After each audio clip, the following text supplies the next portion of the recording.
it was funny because at the time, my girlfriend at the time only knew me with a beard and long hair, right? And she was in Los Angeles with me, and I went to have my hair dyed and all my hair done and stuff. When I came out and she looked at me, she was like, whoa, this is weird, and she didn't like it. So you lost a girlfriend, but you got in the role. Yeah, that's it. I'm Kyle, or Captain Kyle from Fandom Spotlite, and I have the honor of moderating a panel of a guy that you might know from, I don't know, some Assassin's Creed thing, but he's also known as Constantine. Please welcome Matt Ryan.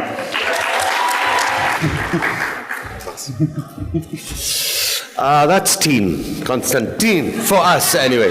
Although I believe in the comics that actually he did, there's a couple of them where they did want to pronounce it Tyne, but we actually went for Teen in the show.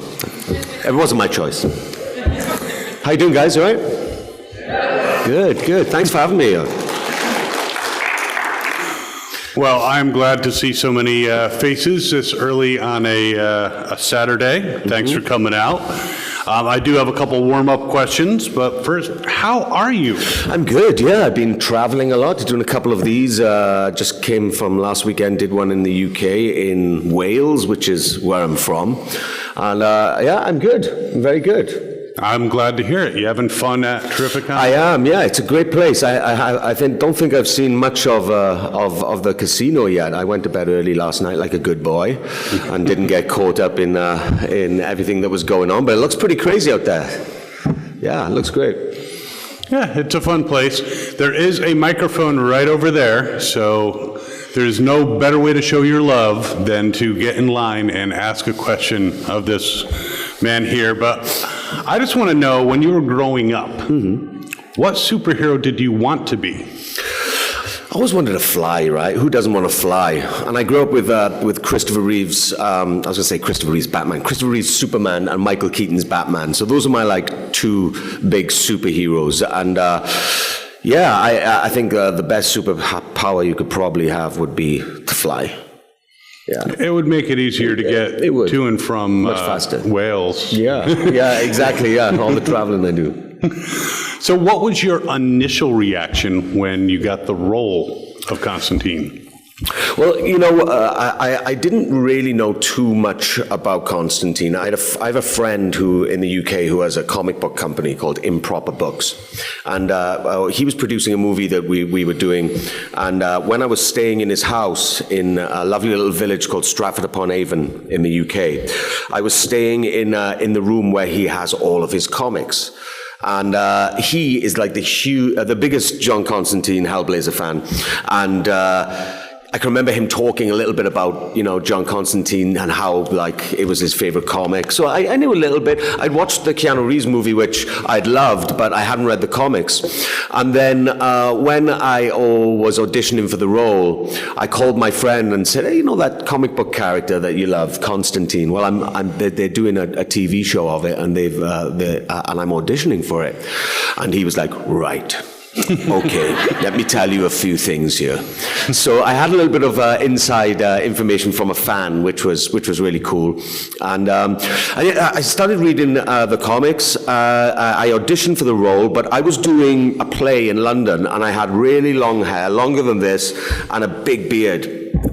And I was playing a Welsh warrior in a Shakespeare play, Henry V. And so I auditioned for the role, and I did a tape, which then they send off to the producers in the US. And the producers really liked me, but they were like, yeah, the hair, the beard, can you shave it off and cut your hair? And I was like, I can't. I'm in the middle of doing a play. And they wanted to fly me over to Los Angeles, but I couldn't leave because I was doing a play. So they kept on having me do different audition tapes. In the end, I did about 15 audition tapes because they liked me, but they just couldn't convince the studio that, I was the guy.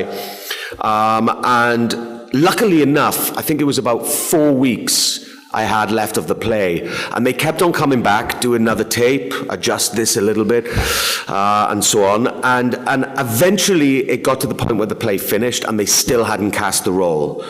So I flew over to America. I think it was a holiday, so I couldn't get my hair cut. And then a friend of mine was like, I know a buddy who's a hairdresser. So he came over, he cut my hair, shaved my beard off, and then I went through the whole testing process that they have for TV shows, and I got the job.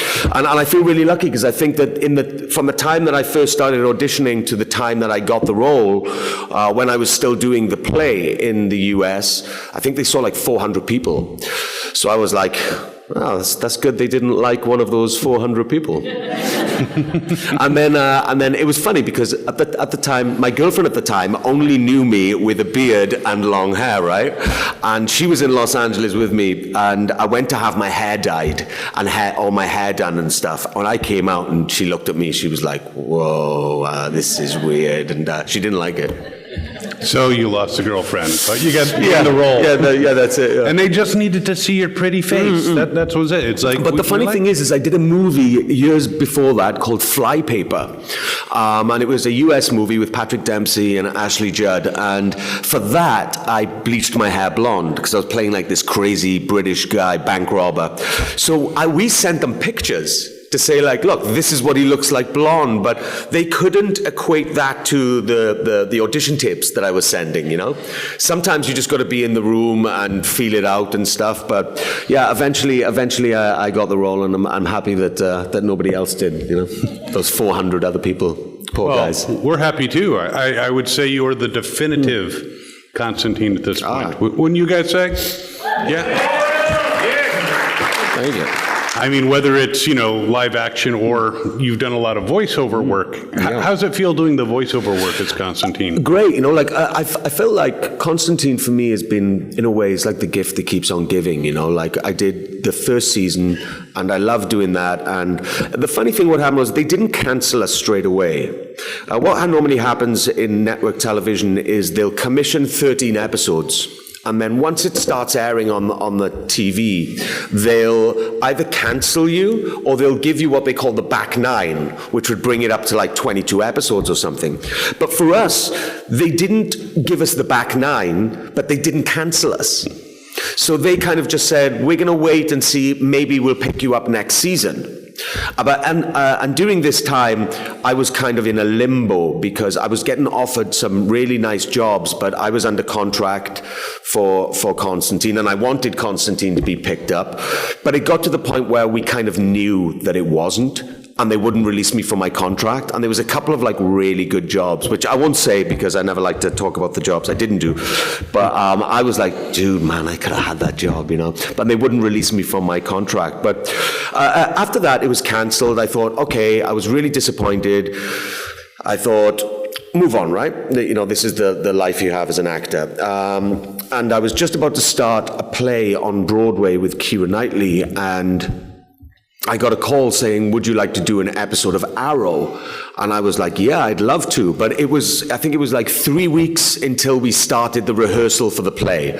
And there's no way you can not be in the rehearsal room for a play and go off and do something else, you can't.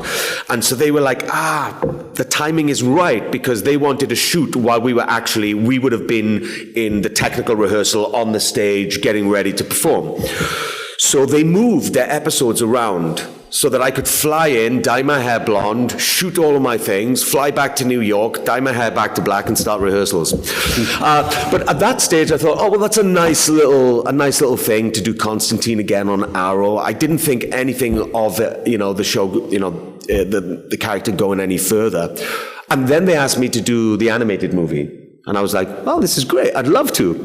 So at each point of my journey, I think it's been 10 years now since I first started the TV show. And I think I've done 7 movies, 7 of the animated movies. But at each point, I thought it was done. And they kept on pulling me back in, There's a great line in in The Godfather 3, and Al Pacino's character, Michael Corleone, says, you know, as soon as they think I'm out, they pull me back in. And I kind of felt like that with Constantine. At every point I thought it was over, they kept on pulling me back in. And then I was actually doing another play in London, and they asked me if I would do an episode of Legends of Tomorrow. And so I flew over and did one episode of that, and again, didn't think anything of it. I thought that's nice, you know, to get to play the character again. And then they offered me a contract for 1 year. And then after that, they offered me another contract for 1 year. And then after that, they offered me another contract for 1 year. So I ended up doing him for 3 seasons on Legends of Tomorrow. And then they wanted me to come back for the 7th season as John Constantine, but they weren't allowed to use the character anymore because Warner Brothers were doing something else with it. So again, I was disappointed. I was like, okay, you know, that's it, you move on. And then they just said, well, stay. Just make a character up. And that's how I ended up playing a wonderful character called Gwyn Davis on Legends for the last season. Well, turned out to be the last season of Legends. So, you know, yes, it's been almost 10 years. And doing the animated stuff, I think I was one of the first actors to ever make that crossover. You know, and to do like the live action and the animated stuff. I know that now, I think that DC are now trying to do that, so the live action do the animated stuff. But it was really cool, man, and I really enjoyed just getting to play the character and, albeit with your voice, interact with characters that I never got the chance to on the TV show, especially like Zatanna and Deadman and Batman, you know, all these great characters that, you know, we would have liked to have got to in the TV show, but never did. So I feel really lucky that John Constantine has just kept me pulling me back into his crazy world. Yeah. We feel lucky too. Again, there's a microphone over here, so please, I know some of you guys have to have questions. Don't be shy, because I can talk to them all day, but, you know, good, we have a taker.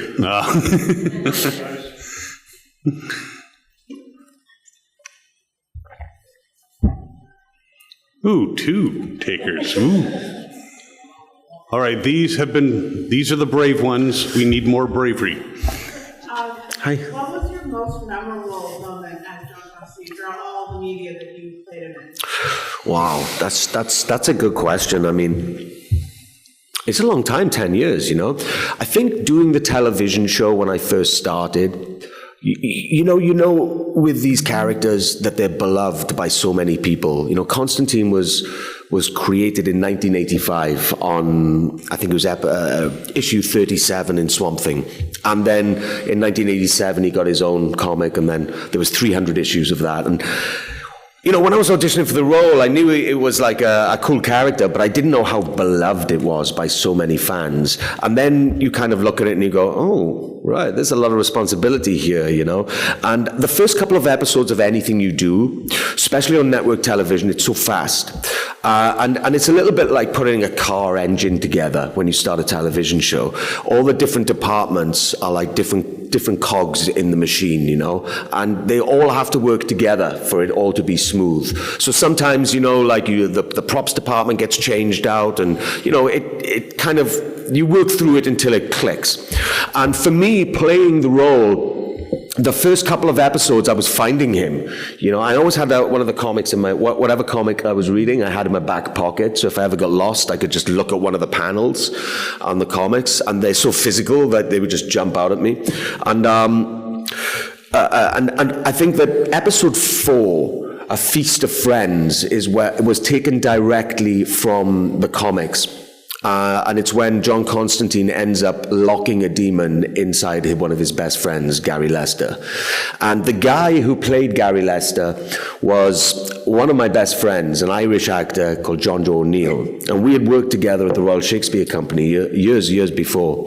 And when I found out that he was doing that, it was just great, because we had our relationship for free. And he's such a good actor that it kind of supported me as well. And that was when I really found my rhythm, I think, as the character. And I was like, oh, there he is. You know, so it was about episode 4, I was like, now I'm ready to like fly with this thing. So, and I actually think that when you watch the TV show, the first couple of episodes, they're okay. But I think episode 4 is when, for me, when I thought like, oh, it could be really good. You know, it's starting to get... Yeah, exactly. So for me, that was one of the most memorable moments, because getting to play with him and the director was really great, because he knew our relationship and was kind of like, I'm just going to leave you guys to it, you know. And he would, you know, obviously give us direction, but he kind of knew that we had something, and that we would just jam off each other, and that was probably one of the first most memorable moments. The second one, I would say, one of the most exhausting as well, is the moment of putting the demon Pazuzu when John puts that demon into him, and there was this moment I turned around and I was like, man, we had a real exorcist who was a consultant on the show. And the spells that he would write were real spells. So I'm like wishing this demon into me. And this is the demon that they used in, you know, the Exorcist is the demon Pazuzu, you know. And I did all my research on these demons. I'm like, this is a bad demon. And I'm really trying to summon him, you know. And I'm talking to the guy going like, I don't think this is a good idea. But that was really, really cool as well, because I loved those 2 episodes that I think it was called The Saint of Last Resorts, Part 1 and Part 2. I really enjoyed those. So those are probably... on Constantine, but on Legends, my most memorable moments are like of all the cast doing like silly shit, man. I tell you, it's like, it was just bonkers, that show. I loved it so much. Yeah. Oh, thank you. Make me laugh. Oh. I think there's a switch on there that has not been pushed up. Oh. Testing, 1, 2. There we go. There. Shakespearean acting. Is there a particular play or role that you absolutely love? Is the same one that perhaps that's your ultimate go? I want to play this role, Othello, what have you, something from that Scottish play. Yeah, well, the Scottish play is one that I would that I would love to do. What's great about that play as well is it's actually, I think, the shortest Shakespeare play. and not to say that, but if you read King Lear in its entirety or Hamlet, it's like a 4.5-hour play, and you're like, some of this just needs to be cut, you know. But I love that, and Hamlet. I actually did my first kind of experience of coming to America. I did Hamlet. I played Horatio to Jude Law's Hamlet in London, and I understudied the role as well. And what was good about that was, as Horatio, I knew everything that Hamlet was going through because I was also learning the part. And me and Jude became very good friends, and we'd work on the lines and on the text outside of the rehearsal room as well. And I loved the role, and I thought, you know, one day I'd like to play that. So there's that and the Scottish play. And then when I'm older, I'd love to play Lear, but you'd have to cut it a bit, you know. It's a bit long. Would you rather play him America, England, both? Both, Vic yeah. versus I mean, the Broadway? greatest experience I had, man, and I think I've done 25 plays or something. Really? And when we did Hamlet in London, we took Hamlet to Elsinore, the castle, which is set in Denmark, and we were doing it outdoors on the ramparts, you know, which was such a great experience. And then we transferred to Broadway, and there's such a difference in the audiences to the American audiences and the British audiences. You know, we had a real shock when we got to Broadway, because, you know, the British audiences are very reserved, you know, they clap and they're very quiet, and the American audiences are completely different. In the opening kind of sequence that we had, like Jude would be on the stage standing up, and there'd be like music going, and people would be like, woo, go Hamlet, yeah. We were like, whoa, they're clapping before we start. And you know, after we'd finish a scene, people would clap as well, and we weren't used to that. And eventually we got used to it, and it was great. And every night we had a standing ovation. And in the UK, you don't get a standing ovation, you know, not unless it's like really, really special. So we felt really special with the American audiences, and loved it. And I actually went back to Broadway then a few years later to do another play, and that was great. The only thing that I didn't like about the second play was the rehearsal process, because when you do like a big play on Broadway, you only have 3 weeks rehearsal. And then you have like a bunch of previews. And they say, like, this is where you're working it out, but the critics come early. So if you really are working out a play and it's not quite there, you could get a bad review. Whereas in the UK, you have at least 5 weeks rehearsal where you're in a room working things through, you know? But yeah, I love doing plays, as you can probably tell. Thanks. Hey. Hi, I just wanted to say you did a fantastic job playing John in both the NBC Constantine show and Legends of Tomorrow. But I did want to ask you, did you prefer the grittiness and the darkness of NBC's Constantine versus like the silliness of Legends of Tomorrow? And if you could like a perfect Constantine storyline, like what would that look like for you? Yeah, you know, I always felt, once I started reading, after we did the pilot and the television show was picked up and I was deep into reading the comics, one of the producers, I met him in Los Angeles for coffee and we were talking, and I was talking about the grittiness and the nature of the comics, how they're raw and they were political at the time, and he's smoking and having sex, and I was just like, this character's wonderful, you know? And he said, look, it's not going to be what you want it to be. It's network television, you know, so we're going to have to choose our battles of, but I think we did get, the tone kind of was much darker than than Legends, and, but I would have always liked to, you know, you look at shows today like The Boys or, you know, the cable shows, then you can do so much more with those. And, you know, I always wanted to like do a version which was like really adapted straight from the comics and as gritty as that. And also, I think that NBC wanted the formula to be Demon of the Week, but we wanted to serialize it. You know, and there's so many great stories in the comics to take those stories and tell. And I felt the best episodes on the Constantine series were the ones where he was personally he had some stakes in the game. You know, if it's just another demon somewhere, John wouldn't give a shit. You know what I mean? He'd just be like, ah. The great thing about the comics is half of the time he's running away from something and it crosses over him.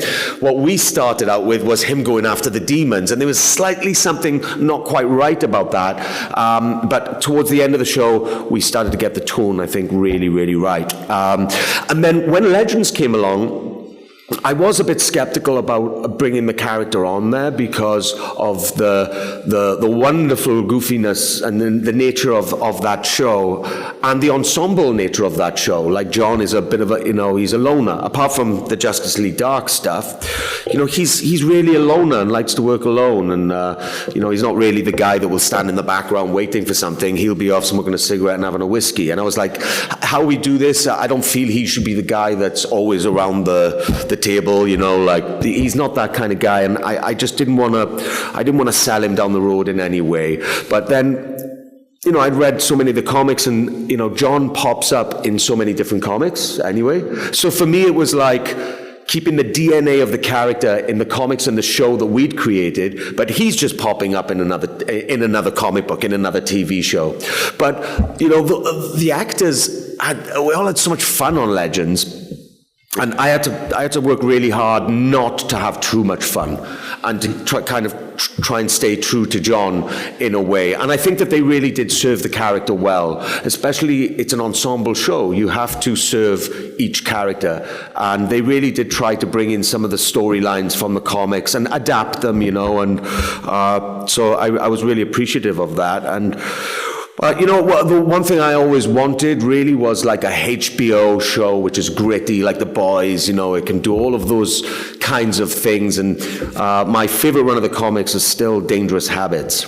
And there's that great scene when he tricks the devil by, you know, giving him a beer and it's actually holy water, and then smashes the thing across his face. I was like, I want to do that, like with Tom Ellis. That would have been fun. But yeah, but there's so many great stories there, and I think that the character himself, you know, whatever DC does with him now, you know, I'm kind of a fan of his, so I'll be interested to see what they do, and I hope that they pull from those great stories that all those great writers and artists have drawn and written over the years. And do you wish that they had added Zatanna in any of your storylines? Because I know they hooked him up with Gary at the end of Legends of Tomorrow, and it was kind of a choice. Yeah, no, and I love that as well, like with what they did on Legends, and then they were limited to what characters could be brought on and stuff, and I think that, it was great that they were allowed to get John Constantine on that show, and but yeah, it would have been great, on the show that I did, if Zatanna was going to be brought into that at the end of like season 1, if it had gone on or something, and that relationship, I think, in the comics is one of my favorite relationships that John has, and I know she's more powerful than him in lots of ways. Although I think John's sneaky enough that I don't think he'll get around anyone really. But the fact that there's a real like relationship between the two of them, and John is someone who struggles with close relationships, is a real kind of, it's a wonderful conflict to play, and yeah. Thank you. Thanks. Real quick, so you spoke of Tom Ellis, that scene in Crisis. How did that come about, and what kind of fun was that working with Tom? All the Arrowverse had done like crossovers for forever, and I'd never been involved in one. And Mark Guggenheim came onto the set of Legends one day and sat backstage and was talking to all the guys about what's going to be going on, and they went, "Matt, read this," and it was the scene. There's only one scene. He was like, "We got Tom." I was like, "Yes, man." And I've known Tom for years, He's originally from Wales as well, but brought up in England. And I just thought it was a great scene. And we know each other so well, we started improvising in the scene. Like I called him Lucy, he called me Constantine. And then, we started like just jamming off each other. And then we were like, wouldn't it be a great idea if we did like a Constantine versus Lucifer? Lucifer loses his powers and they have to take a road trip across America in an old sports car. They love each other, they hate each other, just 6 episodes, That would have been really cool. I'd watch that in a heartbeat. Yeah. Sir. First of all, thanks for coming today, Matt. We really appreciate you coming to Connecticut and to Terrificon. And I really loved your interpretation of Constantine, and it is clear from the panel today and from your performance that you actually enjoy and love the character. So, but my question is, what is your current nerd culture hot take? Like for me, it's that Batman is just an abusive cop and Joker and Harley are just trying to have a great time. What is your nerd culture hot take? Nerd culture hot take? Well, I don't really understand. What do you mean in terms of... Like, if everyone believes something about Superman, but you believe the opposite. Oh, okay. I don't know. That's a good question, dude. I don't know. I don't know. I don't know. Okay, so then my backup question will be based off the last young lady. Yeah. You did get to play against Zatanna on the animated series. Yes. Can you talk to us about that experience and that voice actor that you worked with? Yeah, well, it's funny when you do the voice stuff, you're never in the room with anyone. It's just you, But when I read the multiple scripts that I did of all those movies, and that Zatanna was involved, and Deadman and Batman and all those, it was just great. And the funny thing is as well, is as an actor, sometimes it's hard to watch yourself, right? It's just like, I don't want to watch myself in that, But with the animated movies, I can watch them and enjoy them a lot more. And I feel like you can do so much more in the animated movies. Like Constantine City of Demons, that was pretty R-rated. He swore in it, there was sex, there was all this stuff that we would have loved to have kind of put into the live action stuff. But I really love the way that they handled that. And the fact that I got to play out that relationship in a different medium as well with Zatanna, it was great. Awesome. Thank you so much. Thank you, man. Thank you, I'm going to Matt. be thinking about that question all day now, so maybe come and see me later. I'll be here all week and we'll work on that. Yeah. Thanks, Matt. Hey, Batman. So everybody knows you for your role as Constantine. I want to know, how'd you get the role as Edward Kenway? Yeah, well, the funny thing about that was I got a call from my agent saying there's a role, there's an audition for a role in a TV show about pirates. And I was like, yeah, I love pirates. I always love pirates. So I went for the audition, and the character was from England and from the north of England. So he had a real northern accent, not too dissimilar to John Constantine's, just more north. And so I thought it was a television show. And I went in and I did the audition, and then about a week later, my agent called me and said, look, they really like you. They'd like to see you again. Will you go back in? But here's the thing. It's not a television show. It's a video game. I was like, okay. And they said it's called Assassin's Creed. And I had played the original, the first Assassin's Creed years and years ago. So I knew about the franchise. I was like, that's awesome, you know? And so I went through the process of the audition process with the casting directors with this northern accent. And I got the job, and I flew over to Montreal, do the motion capture and everything. And the guys were like, whoa, you've got a different accent. And I was like, yeah, well, actually, I'm from Wales, but I was doing a Northern England accent for the audition. And they turned around and said, oh, Wales, we like your accent. Is Wales near the sea? Is the place you're from near the sea? And I'm from a city called Swansea. And I was like, yeah, you know, it's a port, and it's close to the ocean. They're like, well, let's make him from Swansea. And nobody in the world knows where Swansea is. So I was like, whoa, I just put my home city on the map. This is pretty cool. Yeah, it was really, really cool. Hey. Hello. So you mentioned that the animated movies that you did as Constantine gave you an option to interact with some DC characters that you wouldn't have been able to otherwise. I'm just kind of curious about like what DC characters that you didn't get to interact with as Constantine, especially like characters that he might have had like a relationship with in the comics of some kind that you would like to still. I always thought I wonder what it would be like if Constantine crossed over like with the Joker. Oh God. My brain does that when, you know, because the Joker's quite a trickster, isn't he? You know, and he's wild. I always thought that would be interesting if I don't know. Is there a comic or anything where Constantine crosses over with the Joker? I don't think I've ever seen that.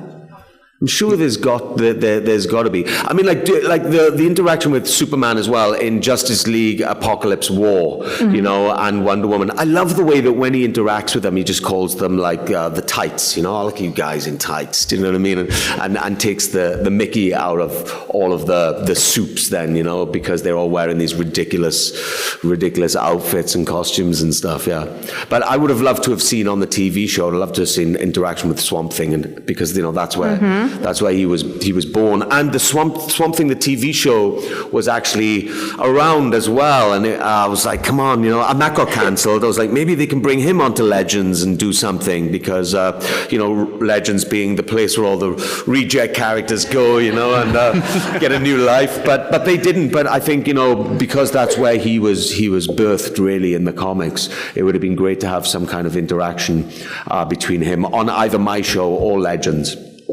Yeah, I'm a big Books of Magic fan with Timothy Hunter. I love watching Constantine be like a terrible mentor to him. Yeah. He is a terrible mentor, isn't he? You know, yeah, but he's great as well because, I don't know, there's so much, he's such a kind of dichotomy of a character because, you know, he's good, but he's not good, you know? He's a good mentor, but he's not a good mentor. He's such a paradox, and that's what I love about him as well, you know? Thank you. Thank you. Cheers.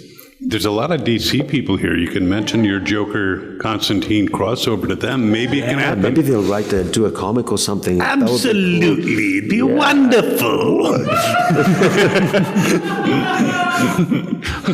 There he is. We got all kinds of laughter. Hi. I had one or two questions. I hope that's okay with everybody. I don't want to monopolize. The first one is, obviously, I'm a huge fan of yours, but I also know that Keanu Reeves is kind of a cult favorite.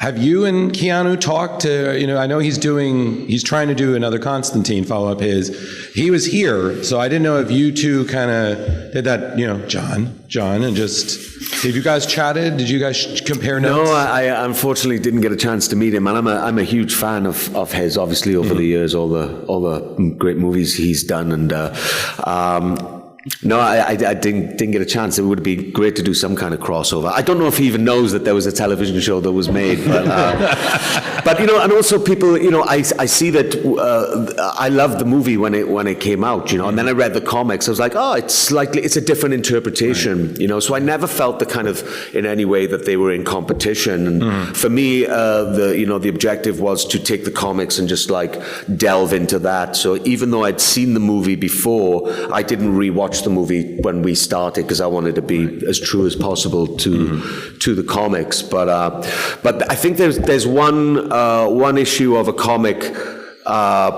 where there's a panel and they've got like 3 or 4 different Constantine faces, and one looks like Keanu and one looks like me, and that was pretty cool. Yeah.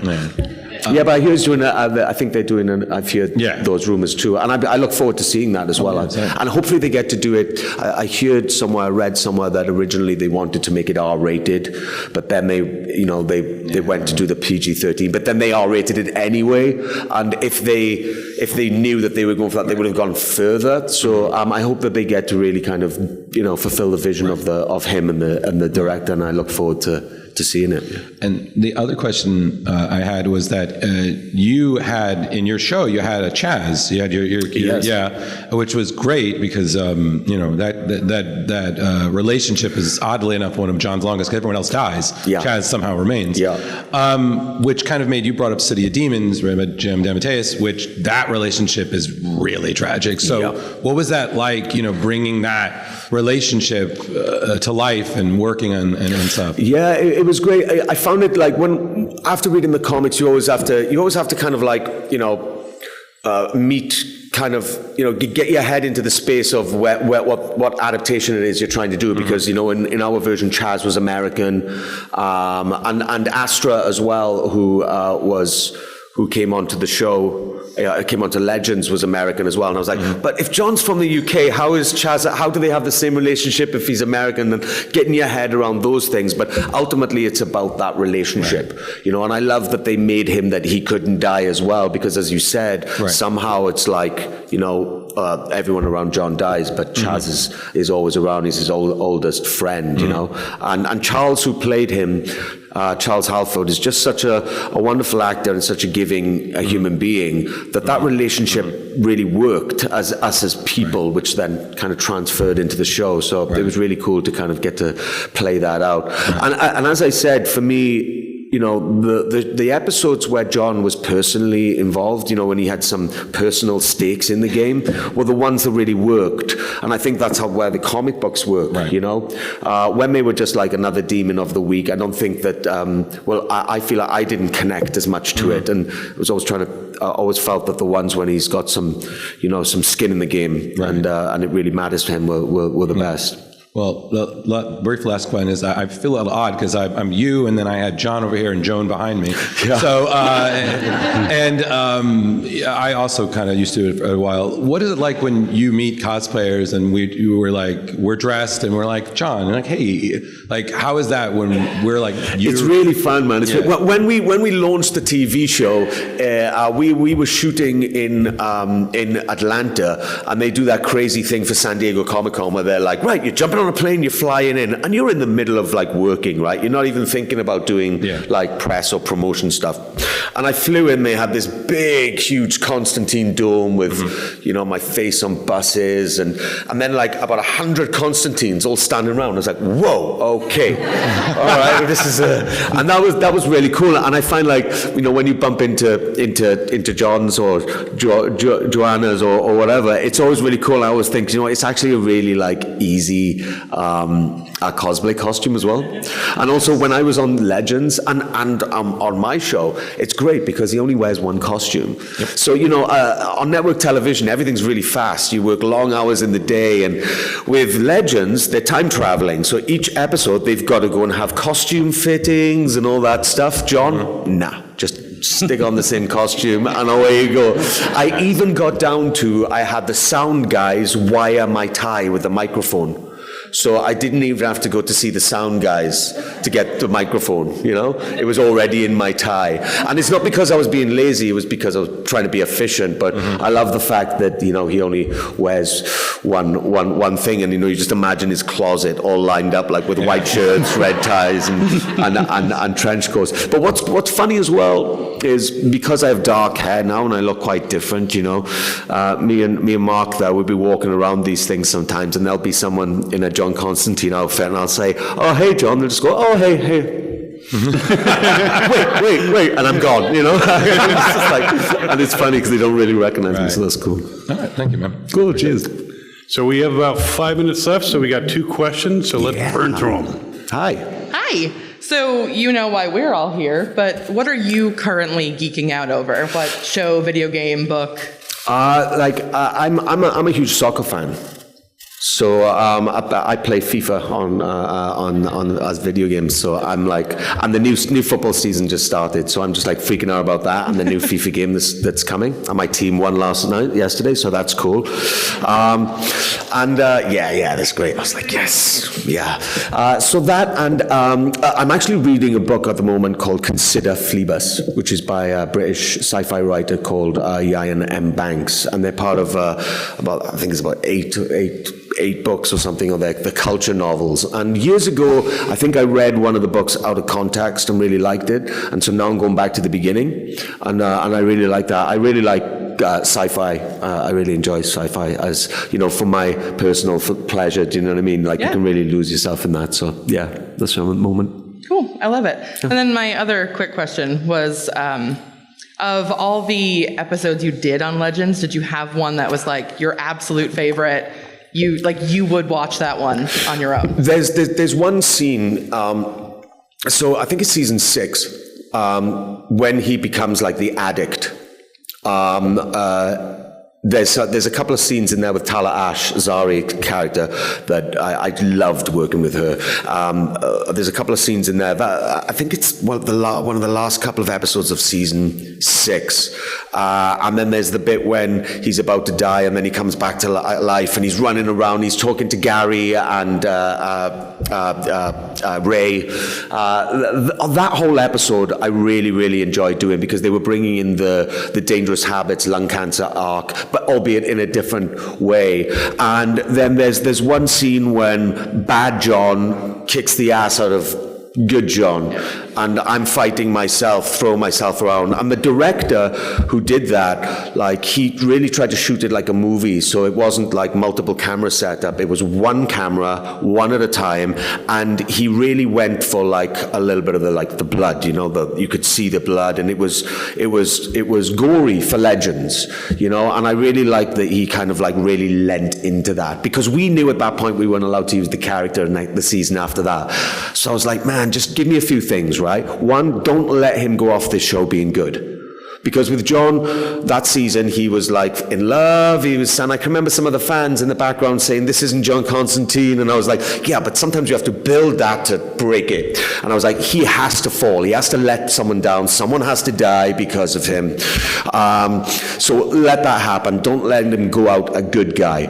And then there's another thing that I wanted, where there's a panel in one of the comic books when he's walking down a street, and there's a street lamp, and there's a puff of smoke coming from him, and it says, good night, kids. See you later, or something like that. And I was like, you got to end with me just walking off into the distance with the puff of smoke, you know, because at that time on Legends we were not allowed to smoke as well. So I was just like, just give me the puff of smoke.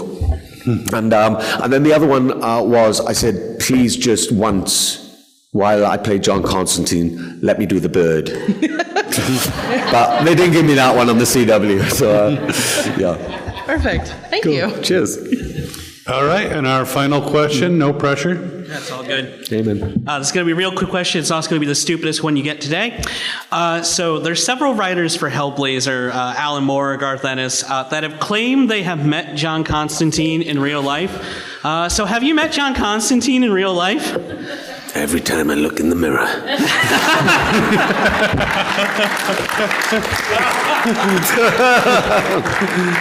Awesome, thank you. Now, before we go, any projects that you have in the works or plays? Nothing that I can talk about, really, although I probably will spill the beans sometime this weekend. But